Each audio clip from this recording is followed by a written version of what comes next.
Hey guys, tonight we're stepping back into a world where winter wasn't just a season, it was a test of survival that lasted half the year. You're standing in medieval Europe around 1350, and the air bites your cheeks with a ferocity that modern heating systems have made us forget. The sun hangs low and weak in the sky, casting long shadows across snow-covered fields that seem to stretch endlessly into a grey horizon. Your breath creates thick clouds of vapour that freeze almost instantly, and you can hear the distant sound of ice cracking on rivers that should still be flowing. This isn't just any winter. This is the beginning of what historians now call the Little Ice Age, a period when Earth's climate shifted dramatically, making medieval winters darker, longer, and more brutal than anything we experience today. The story may solve mysteries you never had an explanation for, like why medieval art depicts so many winter scenes of suffering, or why fairy tales are filled with stories of starvation and cold. So, before you explore the story with me, please take a moment to help me subscribe to the channel, like and share this video, or maybe leave a comment below. But make sure you do it when you really like what I bring to you. I'd love to hear where and when you started watching this video, or perhaps what winter memories this brings back for you. Now, let's keep the lights as soft as possible. Turn on the fan for a gentle sound to help the story feel more emotional, and let's embark on tonight's journey together. You're witnessing the end of an era that climatologists call the medieval warm period, a time from roughly 950 to 1250, when temperatures across Europe were actually warmer than they are today. Vikings sailed ice-free seas to Greenland and established thriving settlements there. Wine grapes grew successfully in England, and harvests were so abundant that populations swelled across the continent. But around 1300, something shifted in the delicate balance of Earth's climate system, and you can feel it in your bones as you walk through this transformed landscape. The transition wasn't sudden, it crept in like fog rolling over a valley. You notice that the growing seasons have become shorter each year, that the first frost arrives earlier in autumn and the last snow lingers later into what should be spring. The old farmers shake their heads and mutter about winters that their grandfathers never saw, winters that seem to arrive in October and refuse to leave until May. They're not imagining it. Tree ring data shows that temperatures dropped by an average of 3 degrees Celsius across much of Europe, which might not sound like much until you realise that this seemingly small change transformed the entire rhythm of medieval life. You watch as communities that once thrived begin to struggle. The Norse settlements in Greenland, established during those warm centuries, are slowly being abandoned as sea ice makes navigation impossible and growing seasons become too short to sustain crops. In England, vineyard after vineyard is converted back to grain fields, but even those struggle as wet, cold summers fail to properly ripen the harvest.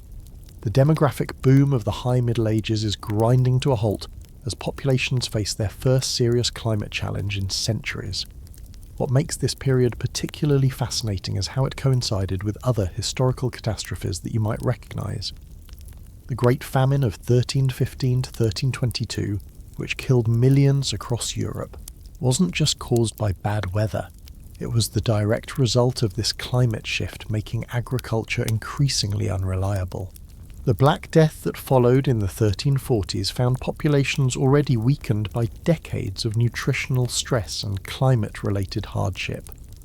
Historians still argue whether the Little Ice Age made medieval society more vulnerable to pandemic disease, or whether the population decline from plague allowed the climate cooling to have even more dramatic effects on the survivors. You're living through what might be called humanity's first documented experience with significant climate change, though the people around you don't have the scientific framework to understand what's happening. They interpret these changes through the lens of divine displeasure, seeing harsh winters as punishment for collective sins or tests of faith. The chronicles of the time are filled with descriptions of winters so severe that wine froze in chalices during Mass, and rivers remained frozen solid from November through April. Standing here in this medieval winter, you realise that you're not just experiencing cold weather, you're witnessing the beginning of a climate period that will reshape European history for the next 4 centuries. The Little Ice Age will influence everything from agricultural practices to political structures, from artistic expression to religious movements. It will drive technological innovation as people search desperately for ways to stay warm and fed, and it will contribute to social unrest as traditional ways of life prove inadequate to the new climate reality. You look up at the medieval sky and notice something troubling. The sun itself seems dimmer, weaker, as if someone has placed a veil between Earth and its primary source of warmth. What you're witnessing is one of the most remarkable astronomical phenomena in recorded history, a dramatic reduction in solar activity that coincided perfectly with the onset of the Little Ice Age.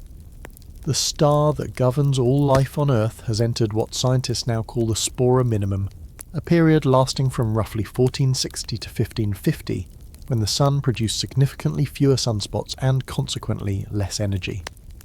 Standing in this medieval winter landscape, you can almost feel the absence of those missing solar rays. The sun hangs in the sky like a pale disk, offering light but precious little warmth. You notice how the snow seems to linger longer in shadows, how ice forms thicker on ponds and streams, how even midday feels perpetually chilly. This isn't your imagination. Instruments that won't be invented for centuries would show that during these solar minima, the sun's energy output decreased by about 0.25%, which might seem negligible until you consider that this small reduction was amplified by feedback loops in Earth's climate system. The medieval chroniclers couldn't understand what was happening, but they documented its effects with remarkable precision. You read accounts of rivers freezing solid in regions where ice was historically rare, of growing seasons shortened by weeks, of harvest failures that seemed to come from nowhere. What they were witnessing was the sun's 11-year cycle of sunspot activity becoming severely disrupted. During normal periods, the sun's surface shows numerous dark spots that actually indicate increased magnetic activity and higher energy output. But during the Spora Minimum, and later the even more dramatic Maunder Minimum, from 1645 to 1715, these sunspots virtually disappeared. You imagine the confusion of medieval astronomers who track celestial movements with careful attention, but lack the tools to measure solar radiation directly. They could see that something was different. The quality of light seemed changed, the warmth less penetrating, but they had no framework for understanding that their local weather was connected to processes happening 93 million miles away on the sun's surface. Some attributed the dimmer sun to divine displeasure, others to natural cycles they couldn't quite grasp. What makes this period particularly intriguing is how it demonstrates the incredible sensitivity of Earth's climate system to seemingly small changes. You witness how a 0.25% reduction in solar output cascaded through atmospheric and oceanic systems, altering weather patterns across entire continents. The weakened solar radiation meant less evaporation from oceans, which led to changes in cloud formation and precipitation patterns. Storm tracks shifted, bringing more frequent Arctic air masses south into Europe. The jet stream became more variable, allowing polar cold to penetrate deeper into temperate regions. The agricultural implications of this solar dimming surrounded you everywhere. Farmers who had relied on traditional planting calendars found their timing completely disrupted. Crops that once thrived in northern regions could no longer accumulate enough heat units to mature properly. You see vineyards abandoned not because of a single bad year, but because decade after decade, the grapes simply couldn't ripen in the reduced sunlight and cooler temperatures. The entire agricultural boundary of Europe shifted southward as reliable growing regions contracted. Historians still argue whether these solar minima were the primary driver of the Little Ice Age, or merely one contributing factor among many. Some point to volcanic activity, others to changes in ocean circulation patterns, and still others to feedback effects from human activities like deforestation. But what's undeniable is the remarkable correlation between reduced sunspot activity and some of the coldest periods in European recorded history. You feel the psychological weight of this dimmer sun as well. Medieval people lived much more intimately with natural light cycles than we do today, and the subtle but persistent reduction in solar brightness would have been deeply unsettling. Seasonal affective disorder, though not yet named or understood, must have been widespread as shorter days combined with weaker sunlight to create an almost perpetual twilight during winter months. The very quality of light seemed different, less golden, more grey, casting the world in sombre tones that matched the harsh reality of daily survival. The sun's weakened state also affected the aurora borealis, those northern lights that medieval chroniclers sometimes interpreted as omens or divine messages. During periods of low solar activity, fewer charged particles stream out from the sun, making auroral displays less frequent and less intense.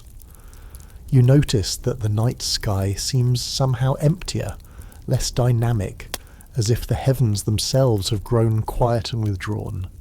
As you stand in this medieval winter, watching your breath freeze in the thin air, you're witnessing one of the most dramatic examples in human history of how closely our planet's climate is tied to the behaviour of our nearest star.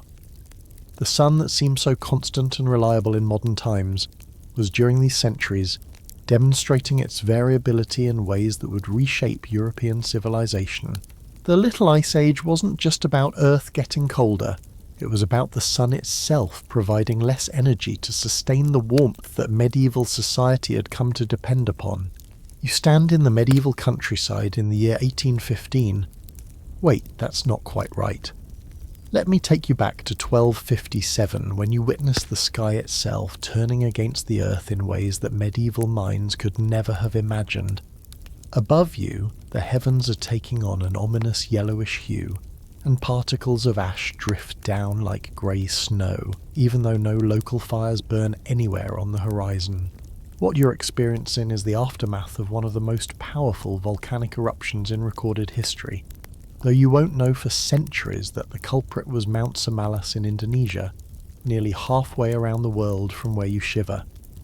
The volcanic winter that engulfs you represents one of the most dramatic examples of how distant geological events could plunge medieval Europe into climate chaos. You breathe air that tastes metallic and sharp, filled with microscopic particles of volcanic glass and sulfur compounds that have travelled thousands of miles through the upper atmosphere. The eruption of Samalas injected an estimated 40 cubic kilometres of material into the stratosphere.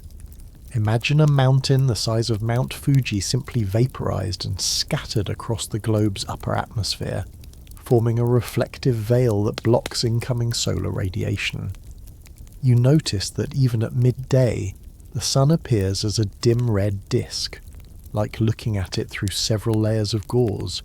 This isn't your imagination. Volcanic aerosols in the stratosphere are scattering and absorbing sunlight before it can reach Earth's surface. The effect is so pronounced that you can stare directly at the sun without hurting your eyes, something that would normally be impossible. Medieval chroniclers describe this phenomenon in terms that sound almost mystical. The sun appeared as though covered by a veil, wrote one monk, and gave no more heat than the moon. The temperature drop is immediate and severe. Within months of the eruption, you experience summer weather that feels more like autumn, and winter temperatures that plunge far below anything in living memory. Tree rings from this period show that 1258 was one of the coldest years in the past millennium, with temperatures dropping by as much as 2 degrees Celsius globally. In medieval Europe, this translated to widespread crop failures, famine, and social upheaval that would persist for years. What makes volcanic winters particularly devastating for medieval society is their unpredictability and their global scope. Unlike gradual climate changes that communities might adapt to over generations, volcanic impacts strike suddenly and affect multiple continents simultaneously. You watch as harvests fail not just in your local region, but across vast areas of Europe, Asia and beyond. This creates a situation where communities that might normally trade with each other for food during local shortages find themselves all facing the same crisis simultaneously.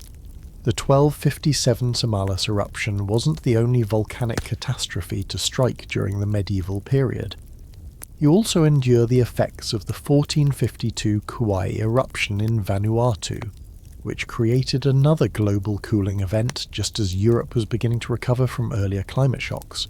These eruptions had a cumulative effect, each one adding to the atmospheric burden of reflective particles and extending the period of reduced temperatures.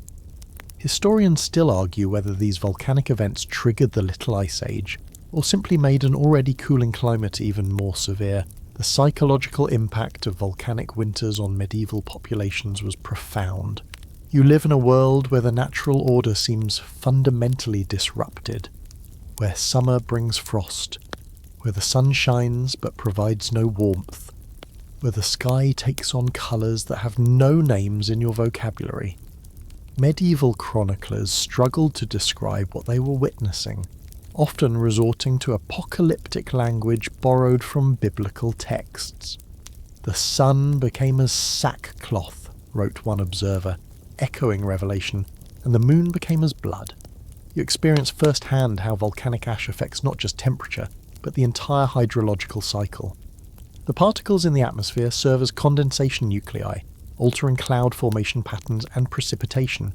Rainfall becomes erratic and unpredictable, sometimes too much, sometimes too little, almost never arriving when crops need it most.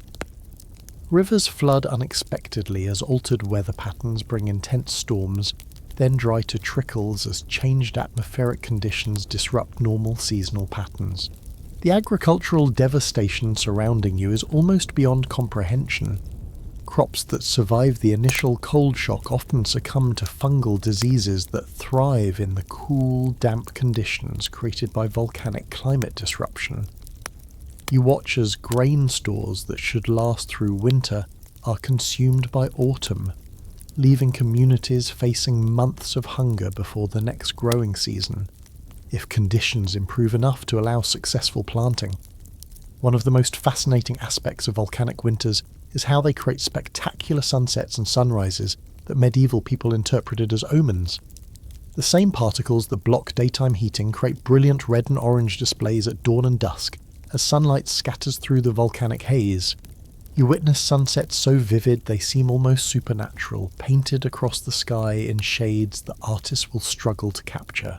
Yet these beautiful displays are harbingers of hardship, visual reminders that the atmosphere itself has been transformed.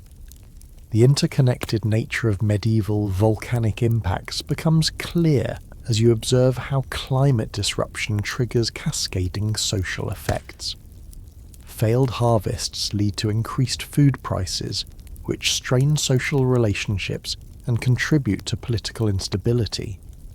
Weakened populations become more susceptible to epidemic diseases. Trade networks collapse as regions focus inward on survival rather than commerce. The volcanic winter that began with a distant eruption ends up reshaping the entire fabric of medieval society, demonstrating just how vulnerable pre-industrial civilizations were to global climate disruptions that they could neither predict nor understand. You wake up in your medieval dwelling on what should be a winter morning, but the world outside remains shrouded in an inky blackness that seems to press against your shuttered windows like a living thing. In December you won't see the sun rise until after 8 a.m, and by 3:30 in the afternoon it will already be setting again, leaving you with barely 7 hours of weak, pale daylight, if the thick winter clouds allow any sunlight through at all. This isn't just the natural rhythm of winter that modern people experience. In medieval times, the psychological and practical impact of these shortened days was magnified by the complete absence of artificial lighting that could meaningfully extend your productive hours. You stumble through your morning routine in near total darkness, feeling your way along familiar walls and furniture. The concept of flipping a switch to banish the gloom doesn't exist. Your only sources of light are expensive candles made from animal fat, oil lamps that produce more smoke than illumination, or perhaps a few precious beeswax candles if you're wealthy enough. Each flame represents a significant portion of your household budget, so you conserve light like the precious resource it truly is. Most medieval people simply adjusted their entire life rhythm to match the sun, going to bed shortly after sunset and rising near dawn, which meant that winter days could involve spending 14 to 16 hours in darkness. The impact on your mental state is profound and immediate. You feel a heaviness that seems to settle deeper into your bones with each passing short day, a lethargy that makes even simple tasks feel overwhelming. Modern science would recognize this as seasonal affective disorder, caused by disrupted circadian rhythms and reduced exposure to sunlight that triggers serotonin production. But in medieval times, you have no framework for understanding why winter brings such persistent melancholy, why you find yourself staring into the fire for hours, why even the thought of venturing outside feels like an insurmountable challenge. Your work schedule becomes entirely dictated by available light. Craftsmen and artisans crowd their workshops near windows, struggling to complete delicate tasks in the few hours when natural light is adequate.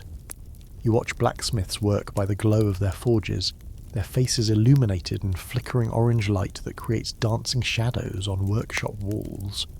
Scribes and scholars who copy manuscripts by hand find their productivity plummeting during winter months. The intricate work of illuminating text simply cannot be done safely or accurately by candlelight alone. The social implications of these shortened days extend far beyond individual discomfort. You notice how community gatherings become more precious and more intense during winter months, as people huddle together not just for warmth but for the psychological comfort of shared light and companionship. The tradition of wassailing, of going door to door singing during the darkest months, serves a deeper purpose than mere entertainment. It's a way of maintaining social bonds when the natural world seems to encourage isolation and withdrawal. Religious life takes on special significance during these months of extended darkness. You find yourself attending more church services, partly because churches often represent the only large spaces with adequate lighting for community gatherings, but also because the liturgical calendar seems designed to provide psychological support during the most challenging months. The celebration of Christmas, coming at the winter solstice, isn't just about religious observance. It's about community defiance of the darkness, a collective assertion that light and life will return despite all evidence to the contrary. Historians still argue whether medieval people developed better psychological coping mechanisms for seasonal darkness than modern populations, or whether they simply had no choice but to endure it. Some scholars suggest that the slower pace of winter life, while economically challenging, may have provided a natural rhythm of rest and reflection that modern artificial lighting has disrupted. Others point to evidence of increased rates of depression, violence, and social unrest during particularly dark winters, as indication that seasonal light deprivation was just as difficult then as now. You experience the darkness differently depending on your social class and geographic location. If you live in a castle or manor house, you might have access to enough candles and oil lamps to extend your evening activities somewhat, though even wealthy households carefully ration artificial light. If you're a peasant, your winter evenings are spent in almost complete darkness, except for the glow from your central hearth. Northern European communities face even more extreme light deprivation. In Scotland or Scandinavia, winter daylight might last only 5 or 6 hours, and even that filtered through heavy cloud cover. The quality of available light makes these short days even more challenging. Medieval windows, when they exist at all, are small and covered with oiled cloth, thin sheets of horn, or expensive glass that distorts and dims incoming light. You peer through these barriers at a world that seems perpetually filtered through amber or grey, where even midday brightness has a muted underwater quality. The combination of shortened days and reduced light quality creates a winter environment that feels perpetually twilight-like. Never quite bright enough for detailed work, never quite dark enough for restful sleep. Your body's natural rhythms become completely disrupted by this cycle of extended darkness. Without understanding concepts like melatonin production or circadian regulation, you simply experience the effects: persistent fatigue, difficulty concentrating, changes in appetite, and a general sense that your body is somehow out of sync with the world around you. Medieval medical texts describe winter melancholy and seasonal weakness, prescribing remedies that seem almost randomly chosen but sometimes accidentally address real physiological needs, like recommending certain foods that happen to contain vitamin D, or encouraging physical activity during the brief daylight hours. Do you remember how difficult it felt to wake up in that pre-dawn darkness? That struggle was your daily reality throughout the medieval winter, repeated morning after morning as you forced yourself to rise in a world that seemed designed to keep you sleeping. The psychological weight of those abbreviated days, combined with the physical challenges of medieval winter survival, created a seasonal burden that shaped every aspect of life in ways that our artificially illuminated modern world has largely forgotten. You stand inside a medieval stone manor house on a particularly brutal winter evening, and despite the thick walls surrounding you, icy wind whistles through gaps you can't even see, making the tapestries hanging on the walls flutter like restless spirits. Where modern homes would have sealed windows made of double-pane glass, you're surrounded by openings covered with nothing more than oiled cloth that's been stretched taut across wooden frames, or if you're fortunate, thin sheets of scraped animal horn that allow some light through while providing minimal protection from the elements. The concept of a truly weatherproof building simply doesn't exist yet. Every structure, from the grandest cathedral to the humblest peasant hut, is essentially a sophisticated tent when compared to modern standards of thermal efficiency. You press your hand against one of these primitive window coverings and immediately feel the cold seeping through the material as if it were barely there at all. The oiled cloth, made by soaking linen in animal fat or plant oils, provides some barrier against direct wind but offers virtually no insulation value. In better weather, these coverings might keep out rain and allow some light to filter through, but in winter they become brittle and prone to tearing, leaving gaps that let in freezing air. You watch as frost forms on the inside surface of these windows, creating delicate patterns that would be beautiful if they weren't evidence of how thoroughly the cold is penetrating your living space. Wooden shutters represent the more substantial window covering available to medieval builders, but even these create their own problems. When closed against winter storms, they plunge your interior into complete darkness, forcing you to choose between light and warmth, a choice that modern people with heated, glass-windowed homes never have to make. You find yourself opening shutters during brief sunny periods, desperately trying to capture some natural light and perhaps a hint of solar warming, then rushing to close them again as soon as the wind picks up or clouds roll in. The wealthy might afford small panes of actual glass, but medieval glass-making technology produces thick, uneven sheets full of bubbles and distortions. Even when properly installed, these early glass windows provide only marginally better insulation than oiled cloth, and they're so expensive that most people reserve them for the most important rooms. You peer through one of these glass panes and see the outside world as if viewed through water, wavery, unclear, tinted with the greenish or yellowish hues that result from medieval glass-making techniques. What strikes you most about living without proper windows is how it affects every aspect of daily life in ways you never anticipated. The constant air circulation, while sometimes refreshing in summer, becomes a torment in winter as drafts seek out every gap in your clothing and every uncovered piece of skin. You develop an instinctive awareness of where the worst drafts originate, learning to avoid certain areas of rooms, or to position furniture strategically to block the most persistent currents of cold air. The lack of sealed windows means that your interior environment is essentially just a slightly modified version of the outdoor climate. When snow falls, fine particles drift through gaps in window coverings and accumulate in corners. When rain comes, moisture seeps through and creates damp spots that never fully dry, encouraging mould and making the air smell perpetually musty. You're living in what amounts to a semi-outdoor environment, protected from direct precipitation and the worst wind, but still intimately connected to every change in weather conditions. Heating becomes exponentially more difficult when your windows can't retain warm air effectively. You watch as heat from your fireplace or brazier immediately begins migrating toward the windows, creating convection currents that pull warm air up and out while drawing cold air in from below. It's like trying to warm a space with one end open to the outdoors, technically possible, but requiring enormous amounts of fuel and creating very uneven heat distribution throughout your living space. Sleep becomes particularly challenging when your bedroom windows offer minimal protection from outdoor conditions. You pile on layers of wool and fur coverings, but cold air continues to circulate around you throughout the night. Your breath fogs in the chilly air, and you often wake to find frost formed on the inside of your window coverings, just a few feet from where you sleep.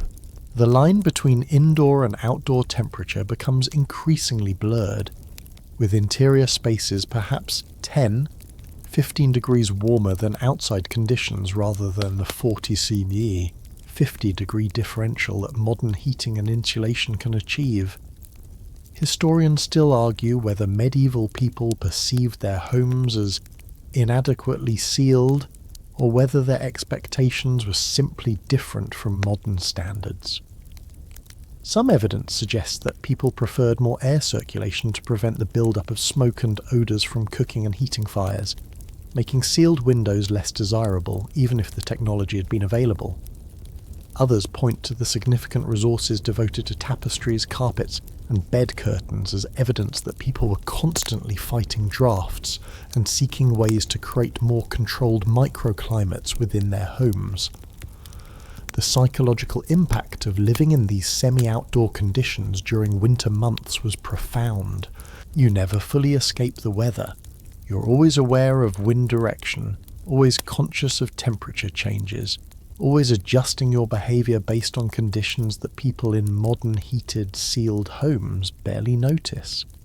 This creates a kind of hyper-awareness of natural cycles and weather patterns that connects you more intimately to the seasonal rhythm, but at the cost of comfort and energy that must be constantly devoted to basic thermal regulation. Your medieval home's relationship with light is equally compromised by primitive window technology.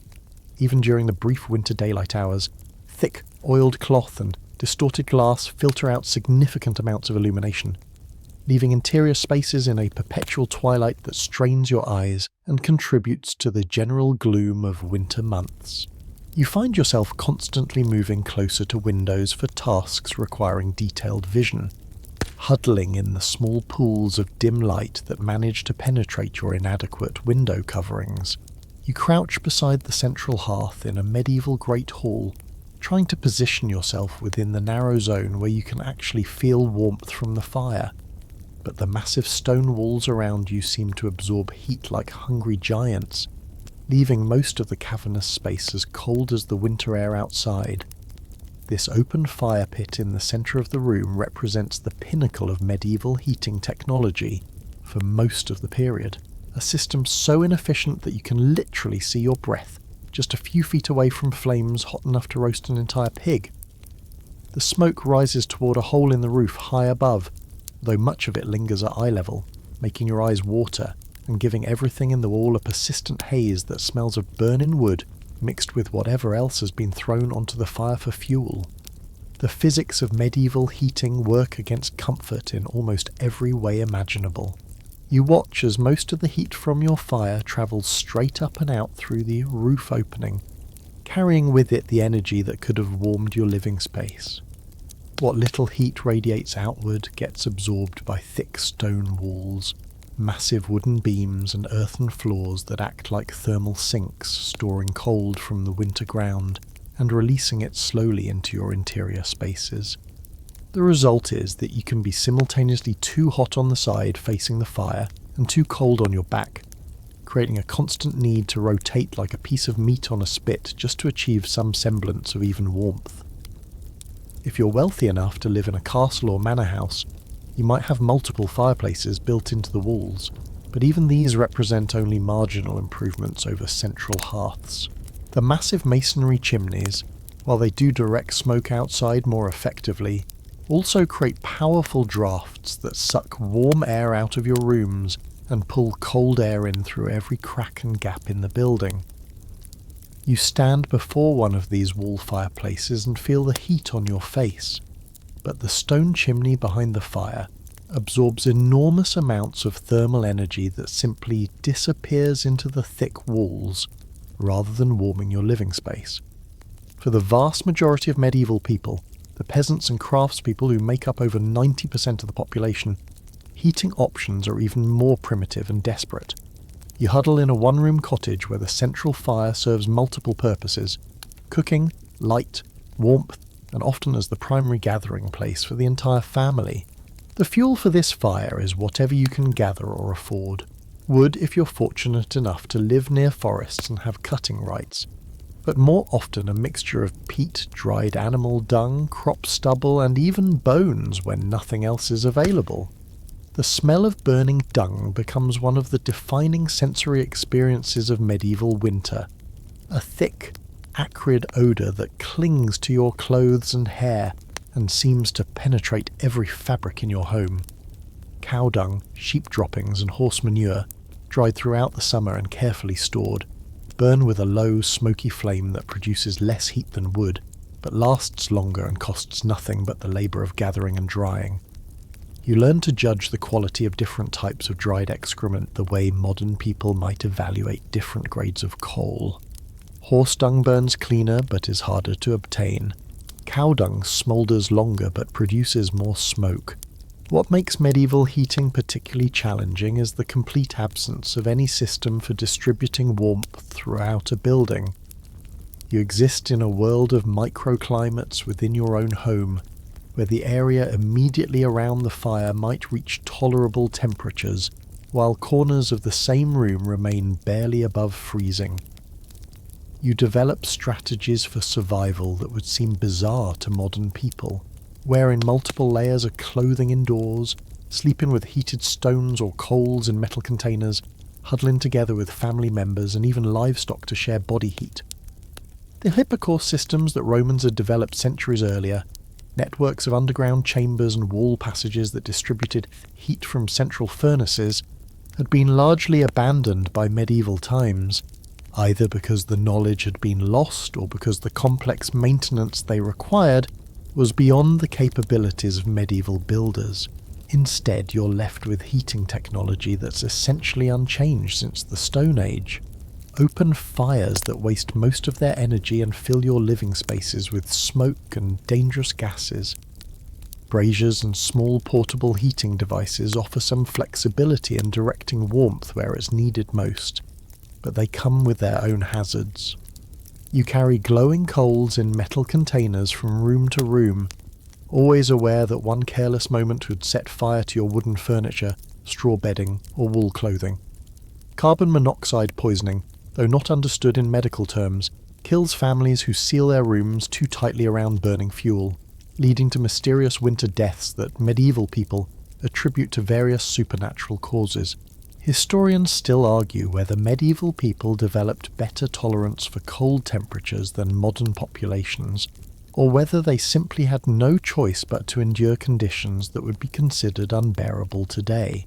Some evidence suggests that people maintained higher metabolic rates through constant physical activity and higher calorie diets when food was available, effectively turning their bodies into more efficient heating systems. Others point to widespread evidence of cold-related health problems as indication that medieval heating was simply inadequate by any reasonable standard. The social aspects of medieval heating create their own dynamics around survival. You find that winter activities naturally centre around the fire, not just for warmth, but for the simple reason that it's the only part of your living space where detailed work is possible. Families crowd together in the small zone of heat and light, leading to both increased intimacy and increased tension as personal space becomes a luxury that cold weather doesn't permit. Your medieval bedroom, if you're fortunate enough to have a separate sleeping chamber, remains unheated except for whatever warmth you can transport there in the form of heated stones, coals in metal containers, or your own body heat trapped under layers of wool and fur. You go to sleep wearing most of your daytime clothing, often sharing beds with multiple family members, and wake to rooms where your breath fogs and water left in basins has frozen solid overnight. The concept of a warm bedroom simply doesn't exist. You're essentially camping indoors throughout the winter months, using your house as shelter from direct exposure to wind and precipitation, but never achieving what modern people would consider comfortable interior temperatures. You wake on a medieval winter morning and immediately reach for the layers of rough, woolen garments that you've learned to arrange carefully beside your sleeping place, because getting dressed is now a strategic operation that must be completed as quickly as possible before your body heat dissipates completely. The clothing you pull over your linen undergarment feels coarse against your skin, woven from sheep's wool that still contains lanolin and bits of vegetable matter that medieval cleaning methods couldn't fully remove. This isn't the soft processed wool of modern sweaters. It's a scratchy, slightly oily material that provides some insulation, but also traps moisture and develops a distinctly animal smell that becomes stronger when wet. Your base layer consists of a linen or hemp shirt that you've worn continuously for weeks, because changing clothes frequently in winter means exposing yourself unnecessarily to the cold, and because soap is expensive and laundry in freezing water is nearly impossible. Over this goes a wool tunic, then perhaps a second wool garment, then a cloak made of the heaviest wool you can afford, or if you're wealthy enough, lined with fur from rabbits, squirrels, or even more exotic animals like ermine or fox. Each layer is loose-fitting by necessity, because medieval tailoring hasn't yet developed the techniques for creating form-fitting garments, and because tight clothing would restrict the blood circulation you need to stay warm. The absence of effective waterproofing makes medieval winter clothing a constant compromise between insulation and protection from moisture. You wrap yourself in wool that provides warmth when dry but becomes heavy, cold and uncomfortable when wet from snow or rain. There are no synthetic materials, no Gore-Tex, no modern chemical treatments that could make your clothing both breathable and waterproof. Instead, you rely on tightly woven wool that resists water to some degree, or on outer garments made from leather that's been treated with animal fat to create a somewhat waterproof barrier, though these leather cloaks become stiff in cold weather and crack after repeated wetting and drying. Your footwear represents perhaps the most critical weakness in medieval cold weather protection. You wear leather shoes or boots that are stitched rather than moulded, meaning they have seams where water can penetrate and weak points where the cold can seep through. These soles are thin leather rather than insulated rubber, providing minimal barrier between your feet and the frozen ground. Inside these leather shells you wrap your feet in wool cloth or fur if you can obtain it, but even these measures leave you constantly aware of cold creeping up from the ground through inadequate soles and poorly sealed seams. The wealthy might afford some luxury items that provide better protection. Fur-lined gloves, cloaks made from multiple layers of different materials, or boots that have been waterproofed with beeswax, but even the best medieval cold weather gear would seem primitive by modern standards. You envy the occasional merchant who can afford imported furs from northern regions, though these exotic materials come at prices that represent months or even years of wages for ordinary people. What strikes you most about medieval winter clothing is how much physical bulk you must carry to achieve even minimal warmth. You become a walking bundle of fabric and fur, moving awkwardly under the weight of multiple heavy layers. Fine motor skills become nearly impossible when you're wearing thick wool or fur mittens, forcing you to choose between dexterity and warmth for any task requiring careful hand movements. Even simple activities like eating or drinking become clumsy operations when your hands are wrapped in primitive cold weather gear. The social implications of medieval cold weather clothing create their own class distinctions and survival strategies. You can immediately identify someone's social status by the quality and quantity of their winter garments. The poor huddle under thin wool cloaks that provide minimal protection, while the wealthy display elaborate fur-trimmed robes that announce their ability to afford effective insulation. These clothing differences aren't just about fashion. They represent the difference between surviving winter comfortably and barely surviving at all. Historians still argue whether medieval people developed different physiological adaptations to cold weather, or whether their clothing strategies were simply more effective than modern assumptions suggest. Some scholars point to evidence that people maintained higher core body temperatures through constant physical activity and higher calorie diets, reducing their dependence on external insulation. Others argue that medieval clothing was adequate for the activity levels and indoor environments of the time, even if it would seem insufficient for modern sedentary lifestyles. The maintenance of medieval winter clothing becomes a constant preoccupation throughout the cold months. You spend significant time each day checking for tears, wet spots, or areas where seams have begun to separate. Wool garments must be carefully dried near fires without getting close enough to singe, a delicate balance that requires constant attention.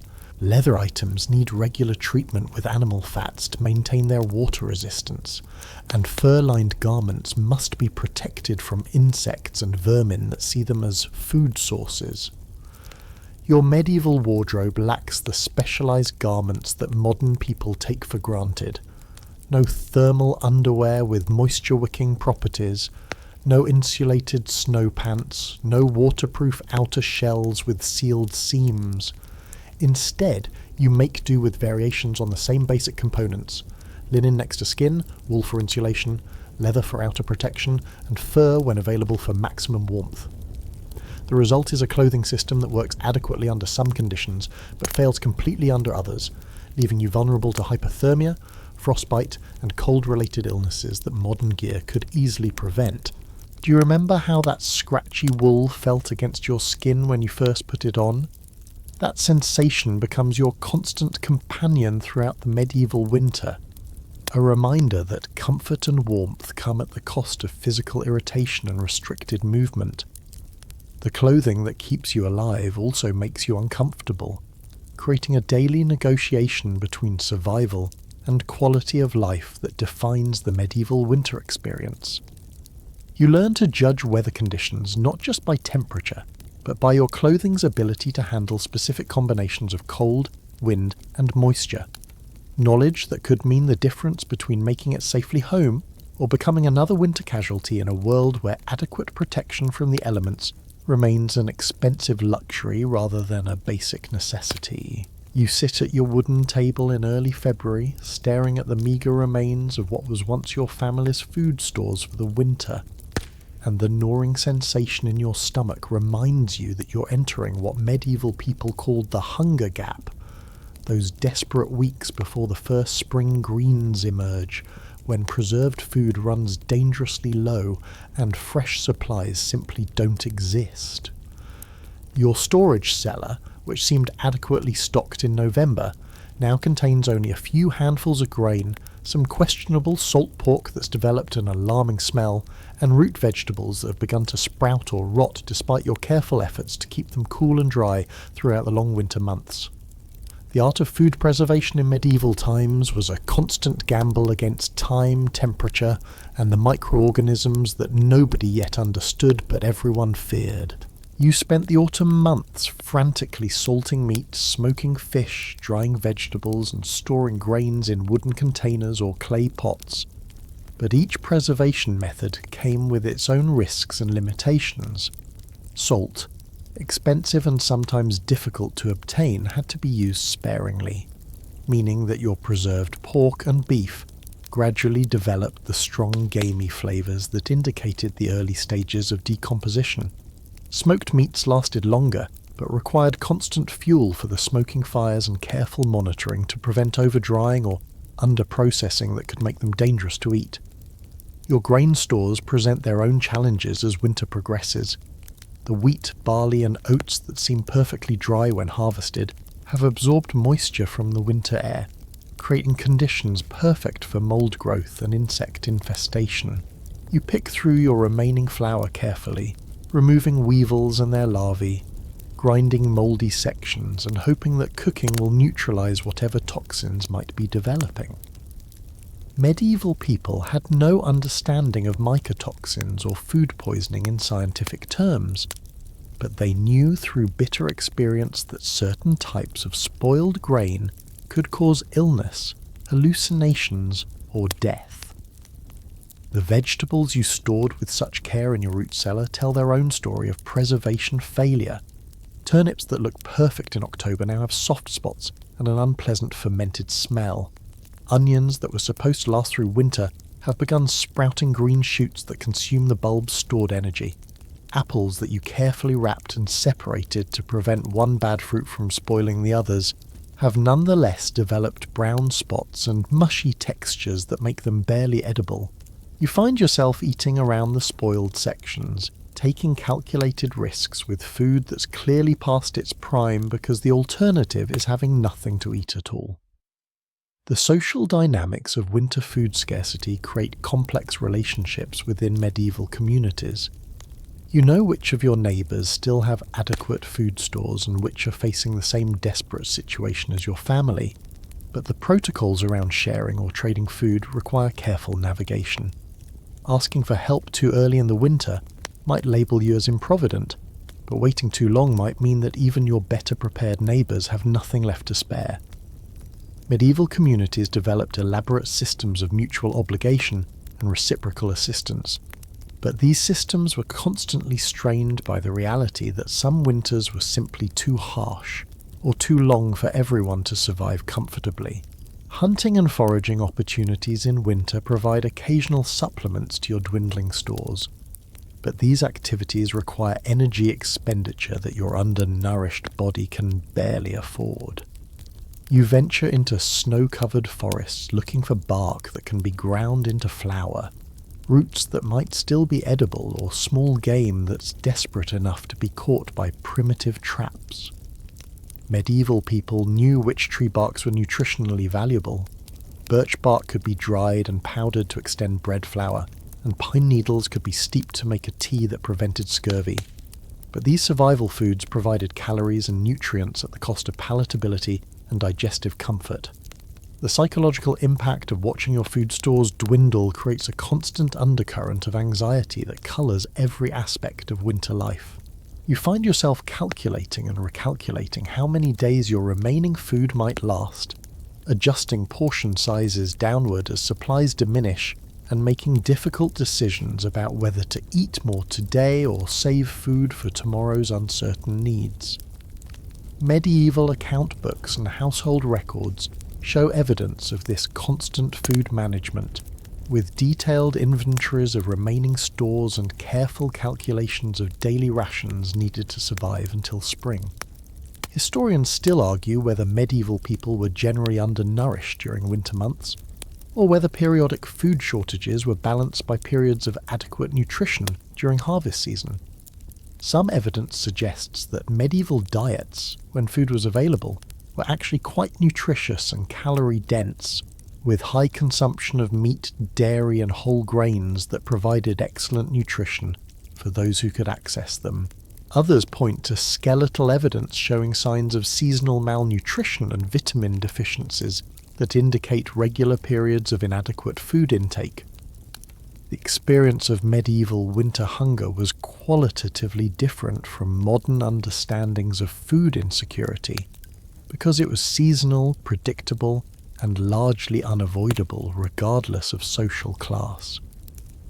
Even wealthy households faced the reality that fresh food simply didn't exist during certain months, that preserved foods gradually deteriorated in quality and quantity, and that the gap between winter stores and spring production represented an annual crisis that had to be carefully managed.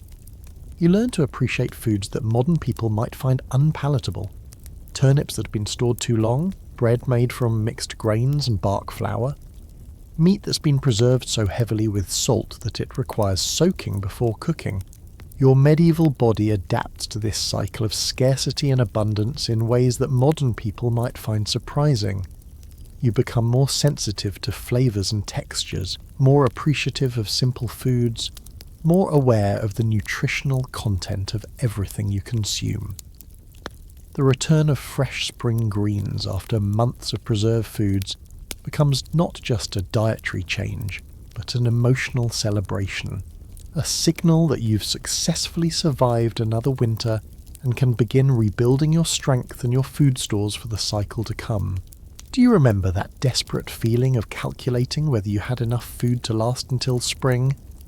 That anxiety becomes your constant companion during the medieval hunger gap, a reminder that survival isn't just about staying warm, but about carefully managing finite resources in a world where the next meal is never guaranteed, and where poor planning or bad luck can mean the difference between making it to spring or becoming another casualty of winter's cruel mathematics.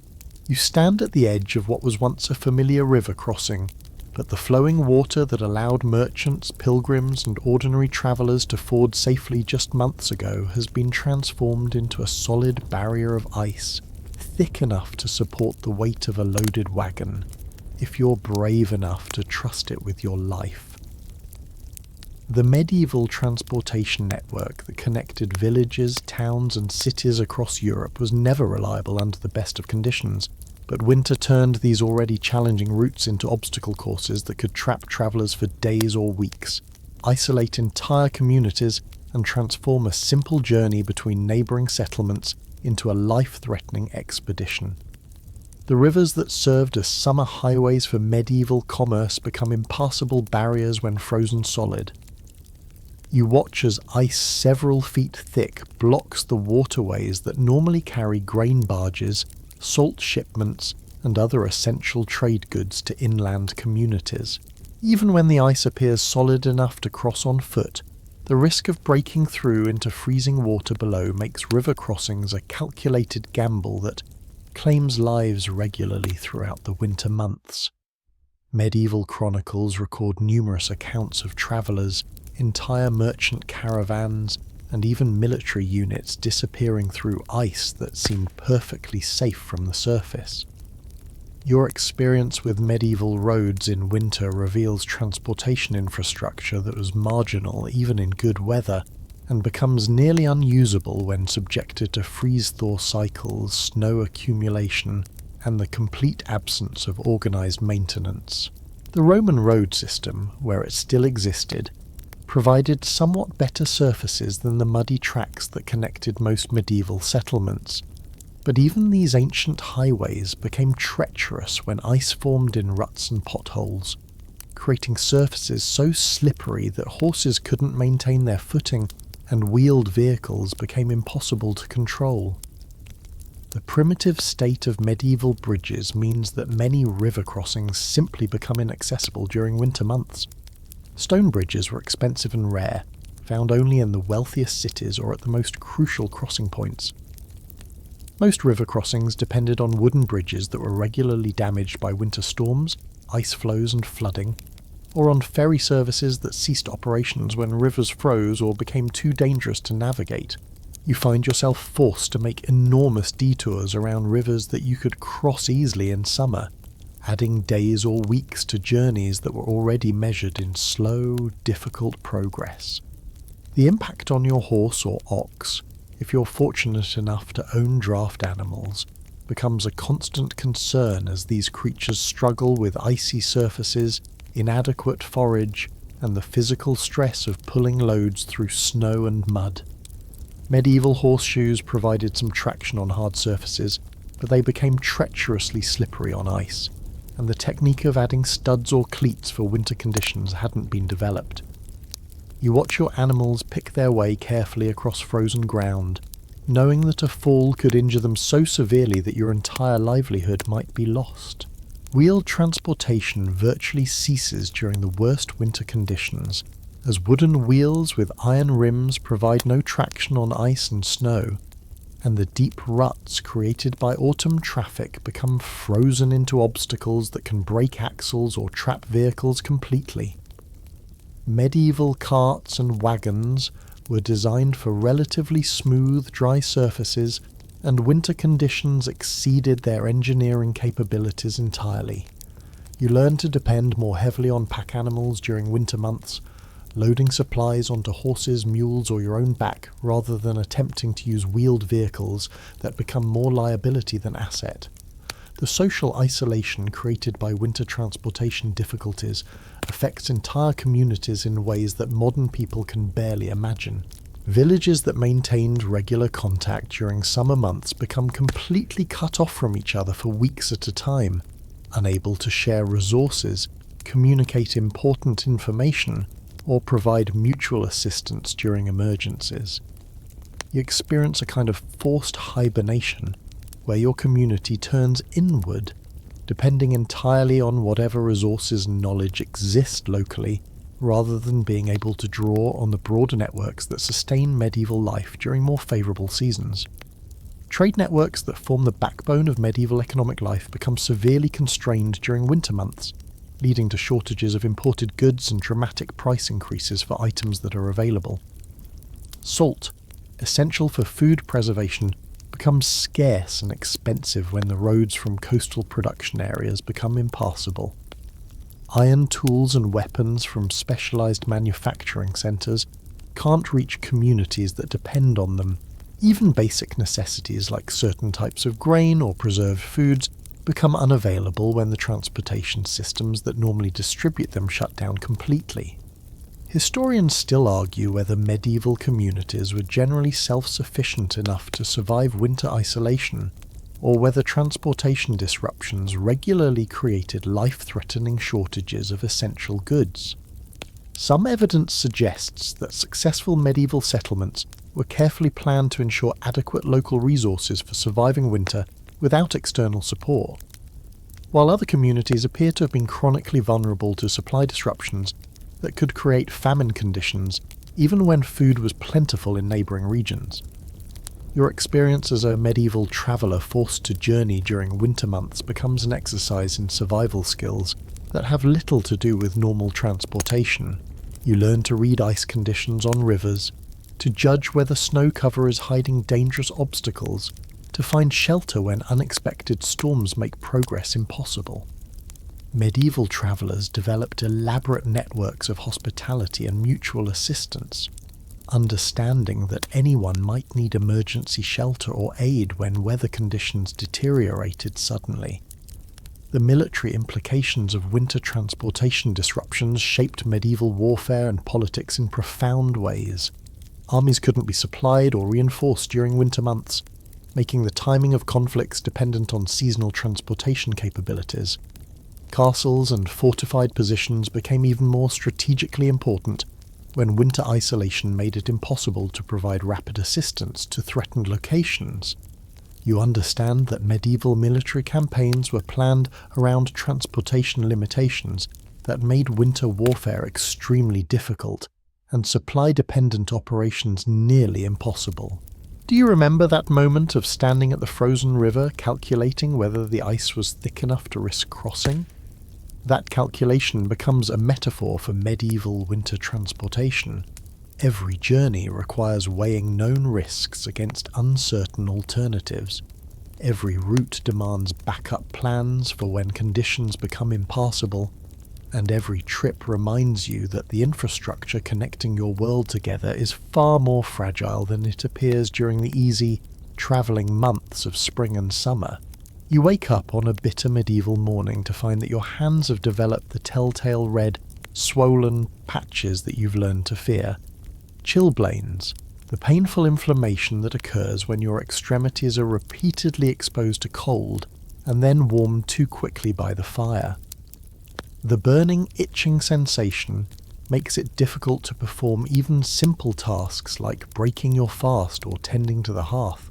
And you know from bitter experience that these lesions will persist for weeks, making every contact with cold air feel like touching your skin with hot needles. This is just one of the many winter ailments that medieval people accepted as an inevitable part of surviving the cold months. Conditions that modern medicine could easily prevent or treat, but that represented serious threats to health and productivity in a world without understanding of circulation, vitamins, or proper wound care. Your gums have begun to bleed when you chew the tougher, preserved foods that make up your winter diet, and several of your teeth feel loose in their sockets. Early signs of scurvy caused by months without fresh fruits or vegetables containing vitamin C. Medieval people knew that certain foods prevented what they called winter sickness, and some communities made efforts to preserve berries or store root vegetables that contained essential nutrients. But the connection between diet and disease wouldn't be understood for centuries. You experienced the fatigue, joint pain, and poor wound healing that accompany vitamin deficiency, attributing these symptoms to the general hardships of winter rather than to specific nutritional lacks that could be addressed. The respiratory ailments that plague medieval winter communities create a constant backdrop of coughing, wheezing, and laboured breathing that fills your living spaces with sounds of distress. You breathe air that's filled with smoke from fires, contaminated with particles from burning dung and poorly seasoned wood, and lacking the humidity that healthy lungs require. Medieval homes, with their inadequate ventilation and primitive heating systems, become breeding grounds for respiratory infections that spread rapidly through families and communities living in close quarters. The winter cough that develops in November often persists until spring, gradually weakening your resistance to more serious pulmonary diseases. Your skin becomes a battlefield against the dry, cold air and the primitive hygiene practices that winter conditions necessitate. You develop cracked, bleeding hands from exposure to cold and the absence of effective moisturizing treatments. The woolen clothing that you wear continuously for warmth also creates ideal conditions for various skin parasites and fungal infections that thrive in the warm, moist environment created by multiple layers of unwashed fabric. Medieval people understood that cleanliness was related to health, but winter conditions made regular bathing impractical and dangerous, leading to skin conditions that compounded the other health challenges of the season. The joint pain that accompanies medieval winter living affects not just the elderly, but anyone who spends months in cold, damp conditions without adequate heating or protection from the elements.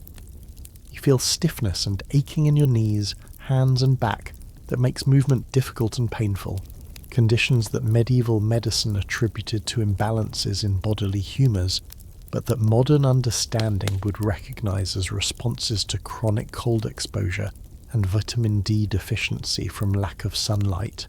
The combination of poor nutrition, limited mobility and constant cold exposure creates a cascade of musculoskeletal problems that make every physical task more difficult. Medieval medical treatments for winter ailments often involve practices that seem bizarre or even dangerous by modern standards, but that sometimes accidentally addressed real physiological needs. You might be prescribed bloodletting to balance your humours, herbal remedies that occasionally contain compounds with genuine therapeutic value, or physical treatments like hot baths or steam treatments that provided temporary relief even if the underlying theory was flawed. Some medieval remedies, like consuming pine needle tea for scurvy or using willow bark for joint pain, actually contained active compounds that modern medicine has validated, though the people using them had no understanding of why they worked. Historians still argue whether medieval people developed better tolerance for winter health challenges, or whether the high mortality rates during winter months reflect inadequate medical knowledge and treatment options. Some evidence suggests that people who survived to adulthood had developed robust immune systems and physical resilience that helped them cope with seasonal health stresses. while other data indicates that winter diseases were major causes of death and disability that significantly reduced medieval life expectancy. The psychological aspects of winter health problems create their own complications in a world without understanding of mental health or seasonal mood disorders. You experience the depression, anxiety, and irritability that accompany chronic pain, nutritional deficiency, and reduced daylight exposure. But medieval medical theory provides no framework for addressing these mental health challenges. The overlap between physical and psychological symptoms of winter illness creates complex health problems that medieval medicine was ill-equipped to diagnose or treat effectively. Your experience with winter injuries reveals how dangerous even minor accidents become when healing is compromised by cold, poor nutrition, and limited medical knowledge. A simple cut that might heal quickly in summer becomes infected and refuses to close properly when your body is stressed by winter conditions. Bruises from falls on icy surfaces develop into persistent pain and swelling that interferes with work and daily activities. Medieval people developed elaborate folklore around winter healing, much of it based on accurate observations about which treatments worked, even if the explanations for their effectiveness were completely wrong. The community health aspects of medieval winter illness create social dynamics around caregiving and resource allocation that affect entire settlements. You watch as families struggle to care for members who become seriously ill during winter months, when food is scarce, fuel is precious, and travel to seek help from healers or religious communities is often impossible. The decision about whether to expend limited resources caring for someone who might not survive the winter becomes a harsh calculation that weighs individual lives against community survival. Infectious diseases spread more rapidly through medieval communities during winter months, when people crowd together for warmth and spend more time in poorly ventilated indoor spaces. You become familiar with the pattern of winter epidemics that sweep through villages and towns, taking advantage of weakened immune systems and close living conditions spread from family to family. Medieval communities developed some effective quarantine practices based on observed patterns of disease transmission, though their understanding of contagion was limited and often mixed with supernatural explanations. Do you remember that burning, itching sensation of chilblains on your fingers as you tried to warm them by the fire? That pain becomes a constant reminder of how medieval winter challenges went far beyond simple cold and hunger to encompass a comprehensive assault on human health that tested every aspect of physical and mental resilience. The ailments that modern people might treat with over-the-counter medications or simple lifestyle changes become serious threats to survival in a world where medical knowledge is limited and winter conditions make even basic self-care extraordinarily difficult. You stand in your medieval fields on what should be the first day of spring planting, but the ground beneath your feet remains frozen solid, covered with a late snow that shows no sign of melting anytime soon, and you realize with growing desperation that the agricultural calendar that your community has depended on for generations is completely disrupted by the extended winter that seems determined to stretch into what should be the growing season. The carefully timed sequence of planting, tending, and harvesting that sustains medieval life depends on predictable seasonal transitions, but the Little Ice Age has thrown these ancient rhythms into chaos, forcing you to make impossible decisions about when to plant seeds that may rot in cold, wet soil, or when to give up on a growing season that might never properly begin. Your seed stores, carefully saved from last year's harvest, represent not just next year's food supply, but also the genetic continuity of crops that have been selected and adapted to your local climate over centuries. Medieval agriculture depended on seed varieties that were perfectly matched to specific regional growing conditions. Wheat that ripened in exactly the right number of days for your latitude, barley that could tolerate your soil's drainage patterns, oats that thrived in your typical rainfall amounts. But the climate disruption of the Little Ice Age means that crops bred for one set of conditions suddenly face entirely different environmental stresses, leading to widespread crop failures even when farmers follow traditional practices perfectly. The timing of agricultural activities becomes a constant gamble against unpredictable weather patterns that no longer follow the seasonal cues that medieval farmers used to guide their decisions. You watch the sky anxiously for signs of spring warmth, but the indicators that your grandfather taught you, the behaviour of certain birds, the budding patterns of specific trees, the direction of prevailing winds, no longer correlate reliably with safe planting conditions. Medieval agricultural wisdom, accumulated over generations of careful observation, becomes suddenly unreliable when the climate itself shifts beyond the range of historical experience. Your planting strategies must accommodate the reality that growing seasons have become significantly shorter and less predictable. Crops that once had adequate time to mature now face the risk of being caught by early frost before they can produce viable seeds or edible harvests. You find yourself choosing faster maturing varieties that might produce smaller yields but have better chances of ripening before winter returns, fundamentally altering the nutritional and economic basis of your agricultural system. Medieval farmers developed elaborate techniques for extending growing seasons: cold frames, protected beds, selective microclimates. But these methods required resources and knowledge that weren't available to most rural communities. The soil conditions created by extended winters present their own challenges to medieval agricultural practices. Ground that remains frozen later into spring becomes waterlogged when it finally thaws, creating boggy conditions that make planting impossible and root rot likely even for crops that do manage to germinate. You work with primitive drainage techniques, simple furrows and raised beds, but these methods are inadequate for dealing with the excessive moisture that accompanies the erratic weather patterns of climate disruption. Medieval farmers understood soil management in practical terms, but they lack the tools and knowledge to address fundamental changes in precipitation and temperature patterns. The relationship between livestock and crop production becomes even more critical during periods of agricultural uncertainty.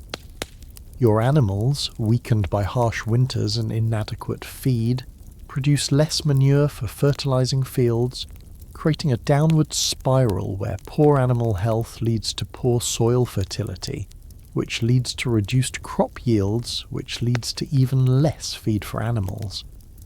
Medieval agriculture depended on carefully balanced systems where crop residues fed animals, animal manure fertilized crops, and both components supported human nutrition, but climate disruption stressed all parts of this integrated system simultaneously.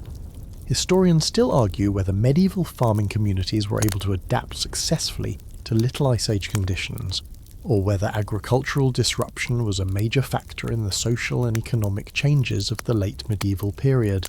Some evidence suggests that innovative farmers developed new crop rotations, different planting techniques, and alternative food sources that allowed communities to maintain adequate nutrition despite climate challenges.